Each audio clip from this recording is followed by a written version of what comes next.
রাজধানীর যাত্রাবাড়ীর doctor Mahbubur Rahman college, কবি Nazrul college ও সোহরাওয়ার্দী কলেজের শিক্ষার্থীদের মধ্যে সংঘর্ষে বহু শিক্ষার্থী আহত হয়েছেন। এদের মধ্যে ৩৫ জনকে ঢাকা মেডিকেল কলেজ হাসপাতালে ভর্তি করা হয়েছে। আজ শহীদ সোহরাওয়ার্দী কলেজে হামলা ও ভাঙচুরের প্রতিক্রিয়ায় ডক্টর মাহবুবুর রহমান মোল্লা কলেজেও হামলা ও ভাঙচুর করেছেন সোহরাওয়ার্দী কলেজের শিক্ষার্থীরা। তাদের সঙ্গে পার্শ্ববর্তী কবি নজরুল সরকারি কলেজের শিক্ষার্থীরাও যোগ দিয়েছেন। আজ সোমবার সকাল 10টা থেকে কবি নজরুল ও সোহরাওয়ার্দী কলেজের শিক্ষার্থীরা বাহাদুর শাহ পার্কের সামনে লাঠিসোঁটা নিয়ে জড়ো হতে থাকে। পরে বেলা 11:30টার দিকে বিক্ষুব্ধ শিক্ষার্থীরা রায় সাহেব বাজারের দিকে অগ্রসর হয়ে ডক্টর মাহবুবুর রহমান মোল্লা কলেজের দিকে এগিয়ে যান।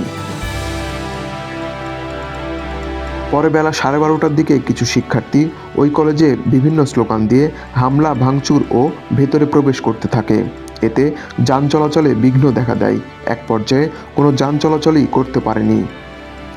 মাহবুবুর রহমান মোল্লা কলেজের অধ্যক্ষ ওবায়দুল্লাহ নয়ন বলেন, শিক্ষার্থীদের হামলায় আমাদের 12তলা ভবনের কোনো কাজ আর অক্ষত নেই। 5টি লিফট, কম্পিউটার ও সায়েন্স ল্যাব ধ্বংসস্তূপে পরিণত হয়েছে।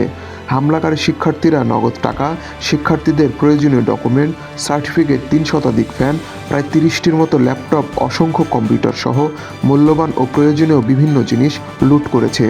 এতে করে প্রায় 70 কোটি টাকার মতো ক্ষতি হয়েছে।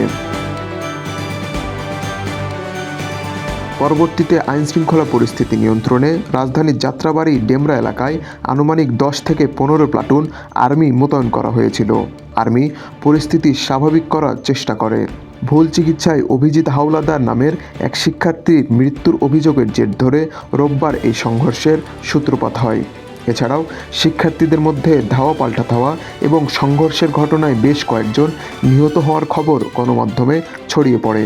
সন্ধ্যায় ডিএমপির মিডিয়া অ্যান্ড পাবলিক রিলেশনস বিভাগের উপপুলিশ কমিশনার মোহাম্মদ তালেবুর রহমান বলেন, সরকারি শহীদ সোহরাওয়ার্দী কলেজ ও কবি নজরুল কলেজ এবং ডক্টর মাহবুবুর রহমান মোল্লা কলেজের শিক্ষার্থীদের মধ্যে ধাওয়া পাল্টা ধাওয়া ও সংঘর্ষের ঘটনায় কেউ নিহত হয়নি। 2 জন নিহত হওয়ার অপপ্রচার থেকে সবাইকে বিরত থাকার অনুরোধ জানিয়েছে ঢাকা মহানগর পুলিশ।